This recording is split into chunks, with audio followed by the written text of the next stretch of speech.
सिंधी सुराण जे अॼु जे हिन प्रोग्राम में तव्हांजी आजा आहे। असीं हमेशह तव्हां लाइ को न को नओं प्रोग्राम तयारु कंदा ई आहियूं। अॼु जे हिन प्रोग्राम में असीं तव्हांखे मिलाईंदासीं सिंधियुनि जे मशहूरु संगीतकार, वायलिनिस्ट ऐं तबले जो माहिर श्री कन्हैयालाल लालवाणी। दादा, तव्हांजी असांजे हिन प्रोग्राम में आजा आहे। नमस्ते। नमस्कार। त असांजे हुन प्रोग्राम जी शुरूआत जेकर असीं छो न तव्हांजी कंहिं सिंधी धुन सां कयूं जेका तव्हीं वॉयलिन ते असांखे ॾिसंदड़नि खे ॿुधायो। हा, कहिड़ी था ॿुधायो धुन? हा आशा देवी, चओ त मां कोयारी राग मां, कोयारी मशहूरु राग आहे सिंधियुनि जो। भॻत ॻाईंदा कोयारी राग, कोयारी राणो।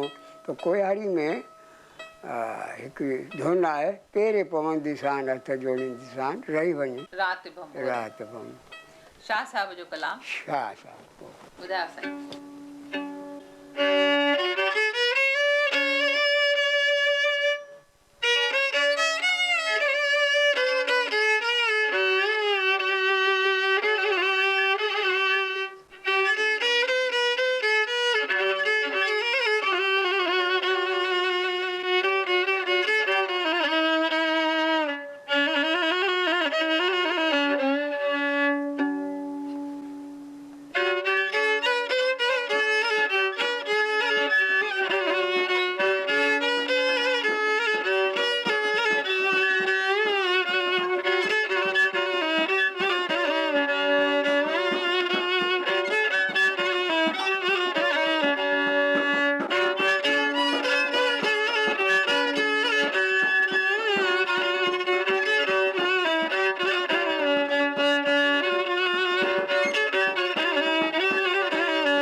ॾाढो सुठो लॻो, ॾाढो सुठो लॻो। त तव्हां पहिरीं इहो ॿुधायो त तव्हां घणनि सालनि खां हीअ विद्या माण्हुनि ताईं पहुचाए रहिया आहियो? हा आशा देवी, मूंखे 50-60 साल थी विया सिंध खां वठी। सिंध जेकबाद, सिंध में असांजो ॻोठु सिंध जेकबाद आहे। असली मुंहिंजो जनम उते सिंध जेकबाद में थियो। अच्छा अच्छा। त उते तव्हां सिखिया कंहिंखां वरिती? उते मुंहिंजो चाचो, उहो बि हलाईंदो हो इहो तबलो, हारमोनियम, वायलिन, ऐं इहे टई तमामु उस्तादु हूंदो, गुरू हूंदो। त मां पंहिंजे चाचे खां इहा विद्या वरिती, पोइ उतां ई शुरू कई हुअमि। त दादा, तव्हीं जॾहिं हिते सिंध मां हिंदुस्तान में आया त उन वक़्तु तव्हांजी उमिरि केतिरी हुई? मुंहिंजी उमिरि आशा देवी 22 हुई, 22 साल हुई। त उते भला तव्हां कुझु नौकिरी वग़ैरह कई हुई पहिरीं की न?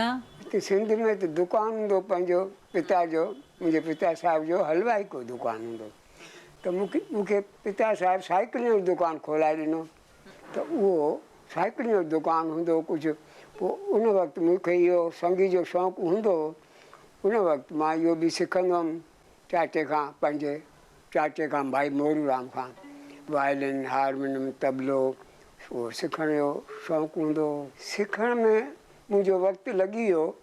भई पहिरियों तबलो हलाईंदो हुउसि, तंहिंखां पोइ वायलिन, हारमोनियम इहे सिखंदो वियुसि।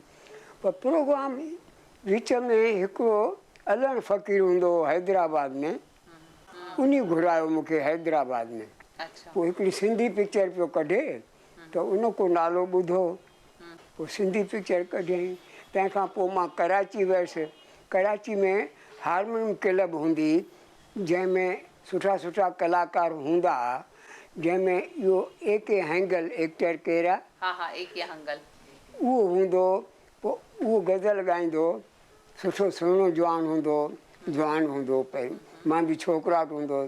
त उन चयो कन्हैयालाल, तोखे नौकिरी वठाए ॾियां किथे सर्विस। मां चयो भले साईं। त पोइ उन सर्विस मूंखे वठाए ॾिनी। त लालचंद एंड कंपनी हुई, हिज़मा शिवाइस, जंहिं ग्रामोफोन रिकॉर्ड हूंदा। त उन्हनि वटि मां कुझु वक़्तु इहो रिकॉर्डिंग हलाईंदो हुउमि। हुते सिंधी राग भरींदा, शेष आत्मा जा, जीवणी जा, ऐं मास्टर चंद्र जा, ऐं ॿिया भगत भाई मोटण भाई जाड़ो भगत उन्हनि सां हलाईंदो हुउसि पोइ अहिड़े नमूने प्रोग्राम पोइ थोरो घणा थींदा विया। पोइ हिते जॾहिं ताईं हिंदुस्तान में आया त हिंदुस्तान में अचणु शर्त कहिड़ियूं हालतूं हुयूं जंहिंमें तव्हां पंहिंजी हिन विद्या सां माण्हुनि खे ॾेई सघिया सेखारे सघिया उन वक़्तु कहिड़ी हालत हुई? आशा देवी उहो 1948 में आयासीं पार्टीशन खां पोइ त माण्हू वीचारा के केॾांहुं विया के इंदौर विया के उदयपुर विया। असांजा जेकबा जा सिंध जा घणा इंदौर विया उदयपुर विया ऐं असांजा चाचा इंदौर हलिया विया ऐं मुंहिंजो पिता वरी दिल्ली में आयासीं। दिल्ली में साल खनि हुयुसि। उते मां शीशगंज गुरुद्वारे में सर्विस कंदो हुयुसि ऐं कश्मीर गेट में हिज़माश वाइस हुई 3 वक़्त। इहा 1948 विया। पोइ उते कश्मीर गेट में हिकिड़ी रिकॉर्डिंग कंपनी उते ट्रायल ॾिनमि उते मूंखे सर्विस मिली। उन वक़्तु 100 हुयो पघार 100 अॻे चङी हूंदी पघार। पोइ उतां मूंखे हिकिड़ा म्यूज़िशियन आहे उहे लाहौर जा उते सभु लाहौर जा म्यूज़िशियन आहे पंजाबी करतार सिंह बलबीर सिंह राम सिंह इहे 2-3 खालसा 1-2 हिंदू हुआ। पोइ उन्हनि चयो मूंखे भाई कन्हैयालाल 150 में 125 में कब तक पड़े रहेंगे चलो हमारे साथ बम्बई। हाँ तो बम्बई उहे वठी आया। पोइ बम्बई में उते काफ़ी उन पंडित हुसनलाल वटि उन सां ॼाण पहचान थी। पंडित हुसनलाल भगत राम उन वक़्तु हुया म्यूज़िक डायरेक्टर नाले वारा हुया जंहिं वटि सुरैया ऐं लता हीअं वेठी हूंदियूं आहिनि। उहो ख़ूबसूरत जवान हूंदो पंडित हुसनलाल लता मंगेशकर सुरैया ईअं वेठी हूंदी हुअसि हा अॻियां। पोइ उन वटि मूंखे चांस मिली। पोइ हिकु दिल के टुकड़े 1000 हुए कोई यहाँ गिरा कोई वहाँ इहे उन्हनि जा रिकॉर्ड हलंदा। त तव्हां उन खां पोइ हिते हिंदुस्तान में जीअं सेटल थी विया शादी कयव हिंदुस्तान में कि न उते ई करे आया? शादी मां हिते ई बम्बई में कई पंहिंजी उल्हासनगर मां। मुंहिंजी वाइफ जो नालो आहे कलावंती। उहो बि थोरा भॼन ॻाईंदी आहे। असां दादा राम पंजाणी चौकी लॻाईंदो न सूमर ते उते दादा राम पंजाणी वटि वेंदा हुआसीं चेंबूर खां उते वेंदा हुआसीं। उते ॿिया बि कलाकार ईंदा घणेई पारू चावला ईंदी ठाकुर चावला हूंदा। हा जीअं चवंदा आहिनि न हर कामयाबु इंसान जे पुठियां कंहिं न कंहिं ज़ाल जो हथु हूंदो ई आहे। इहा सही ॻाल्हि आहे पर हू ॾाढो महिनती इंसानु आहे। मूंखे ख़ुशी आहे जो मूंखे अहिड़ो पति मिलियो आहे जंहिं मूंखे बि पंहिंजे गंज मां बूंद ज़री ॾिनी अथई जो मां बि अॼु ताईं वेठी वॼां ॻायां वेठी। दादा इहो ॿुधायो भला तव्हांखे घणा ॿार आहिनि? मूंखे आशा देवी मूंखे 6 ॿार आहिनि 3 किका आहिनि 3 धीअर आहिनि। सभई सुखी आहिनि पढ़ियल आहिनि? सभई सुखी आहिनि भॻवान जी कृपा आहे परमात्मा जी महिर आहे झूलेलाल जी कृपा आहे साईं जी। अच्छा टोटल तव्हांखे 3 धीअरूं 3 पुट। हाणे पुटनि में इन्हनि खे टिनी खे को लाड़ो आहे न संगीत ॾांहुं या छा कंदा आहिनि उहे? हा इहो वॾो पुटु मुंहिंजो वायलिनिस्ट आहे। उनखे नंढे लाइ खां ई वायलिन जो शौक़ु हुयो। पोइ जॾहिं घर में अचां पोइ वायलिन खणी वेहंदो त मां चयुमि भाई ईअं थो हलाईं त कंहिं तोखे जो सिखिणो आहे त जेका आहे लेसन उहो करी त सुठो आहे। त उहो वीचारो चइवान हो मुंहिंजो सुरेश नालो वॾो छोकिरो मुंहिंजो सुरेश आहे। पोइ उहो ॾाढी प्रैक्टिस कयईं ॾाढी अभ्यास जेके उनखे स्केलूं लिखायूं ऐं ॿियो नंबर कीबोर्ड हलाईंदो आहे। पहिरियों पियानो अकार्डियन हलाईंदो पोइ वरी कीबोर्ड ऐं नंढो जगदीश उहो बि कीबोर्ड हलाईंदो आहे ऐं वॾो जेको आहे न उहो तमामु बहितरीनु वायलिनिस्ट आहे। उहो ख़ासि म्यूज़िक डायरेक्टर घुराईंदा अथसि। हा सुरेश लालवानी। उहो मुंहिंजे साईं जी महिर आहे अभ्यास आहे जेको संगीत में करे उहो मूंखां मथे आहे घणो ई चऊं। परमात्मा जी ही सागर आहे जेको अभ्यास करे उहो उनजो उनजी वधीक विद्या उहो हासिल करे सघे थो। शाह कीन चयो आहे ॾात नाहे ज़ात ते जो वहे सो लहे। सो जेको माण्हू महिनत कंदो उहो ज़रूरु पाईंदो ई पाईंदो। त तव्हां जेके किताब जी ॻाल्हि पे कई त सिंधीअ में तव्हांजो ही किताबु सरस्वती संगीत साधना, ही जो किताबु आहे न, ॾिसंदड़नि खे मां ॾेखारियां त दादा जो ही किताबु, तव्हां भला ही किताबु कीअं कढियो? तव्हांखे कीअं ख़्यालु आयो हिन किताबु लिखण जो ऐं छपाइण जो? इहो मूंखे ख़्यालु आयो, दादा रामपुराणी हिकिड़े ॾींहुं चौकी में वेठे कोई ॻाए वेठो क्लासिकल, हिकिड़ो मूलन हूंदो हो, उहो ॻाए वेठो बसंत राग वेठो ॻाए चौकी में। मूलन मशहूरु हूंदो हो, उहो सुठो गायक हूंदो हो सिंधियुनि में उन वक़्तु। गायक सुठा सुठा हूंदा अॻे कलाकार, त मूलन वेठो ॻाए त दादा रामपुराणी पुछियो कंहिंलाल ही कहिड़ो राग थो ॻाए? मां साईं इहो बसंत राग थो ॻाए, बसंत राग थींदो आहे। त पोइ त उनखे चयईं भाई मूलन महाराज इहो बसंत राग था ॻायो? त हा साईं बसंत राग। पोइ उन जा छा तव्हांखे दादा राम पंजवाणी चयो किताबु लिखो की न कीअं ख़्यालु आयो किताबु लिखण जो? उन राम पंजवाणी मूंखे ईअं सलाह ॾिनी कंहिंलाल कोई सिंधी में किताबु कोई कोन्हे छा? सिंधी में जंहिंमें राग रागणी जी इहा जेका सिख्या हुजे। त मां साईं सिंधी में अॻे सिंध में बिरमानंद हूंदो हो, गोस्वामी बिरमानंद, उन कढियो हो, उन लिखियो हो।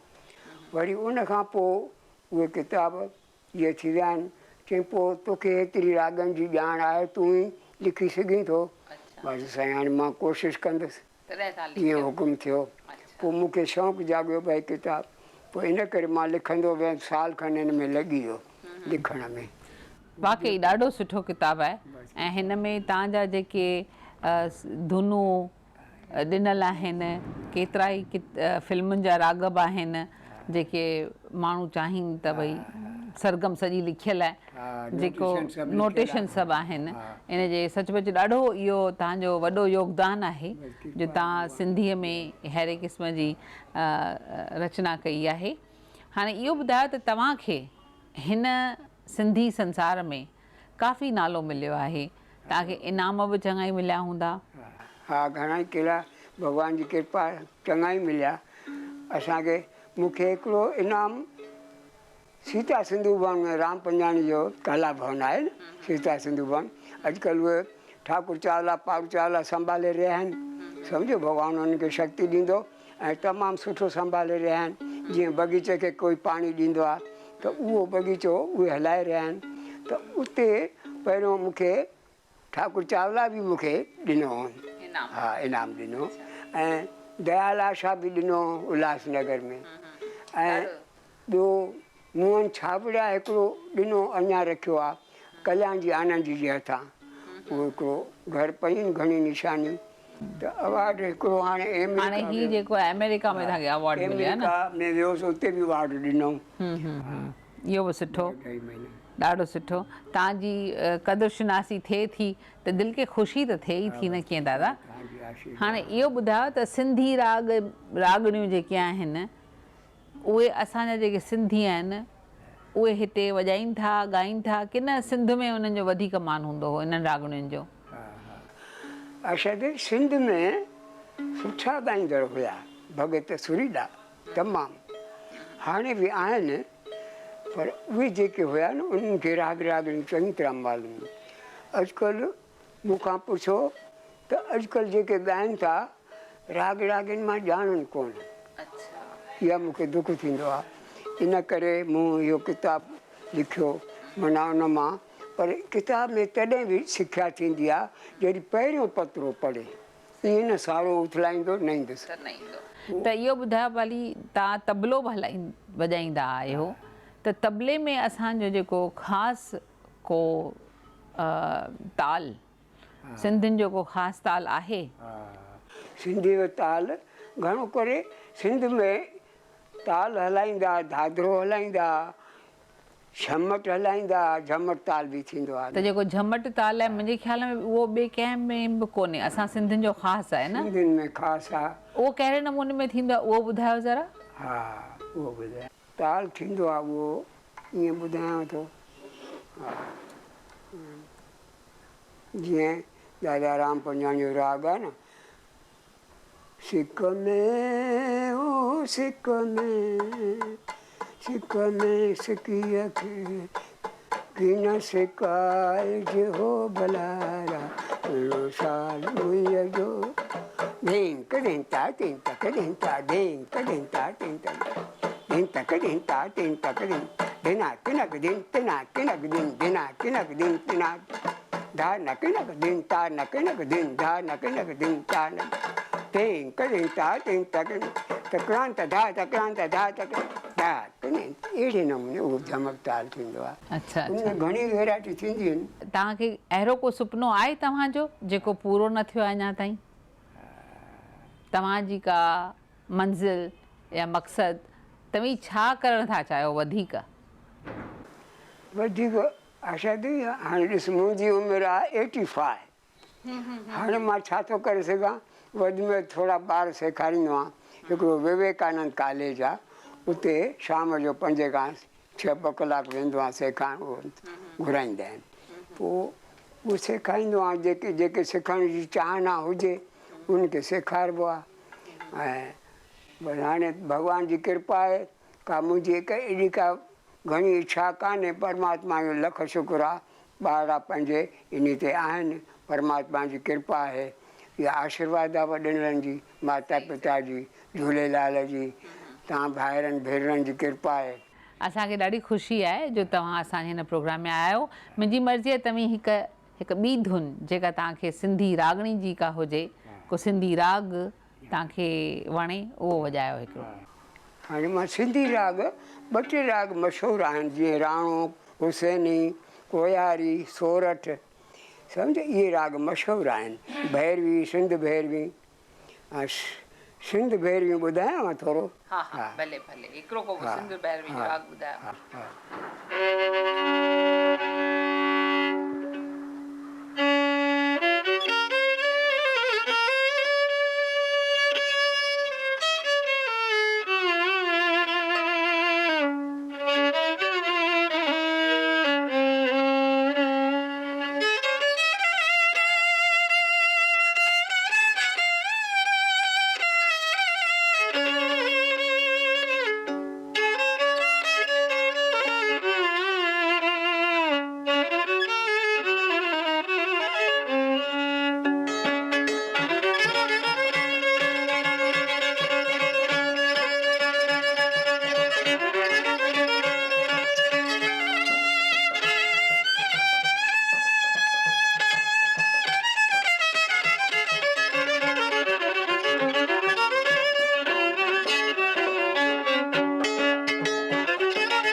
वाह, ॾाढो सुठो लॻो। सचुपच ही रागणियूं, उन्हनि में केतिरो न सुर सुठा लॻनि था त मन खे वणनि था। असांखे तमामु घणी ख़ुशी आहे जो तव्हां असांजे प्रोग्राम में आया ऐं असां सभिनी ॾिसंदड़नि खे तव्हां अहिड़ियूं सुठियूं सुहिणियूं ॻाल्हियूं ॿुधायूं। नमस्कार। तव्हांजी घणी घणी महिरबानी। अॼु जो सिंधी प्रोग्राम हिते ई थियो पूरो। असांखे इंतज़ारु रहंदो तव्हांजी रायनि जो, तव्हांजे ईमेल्स जो।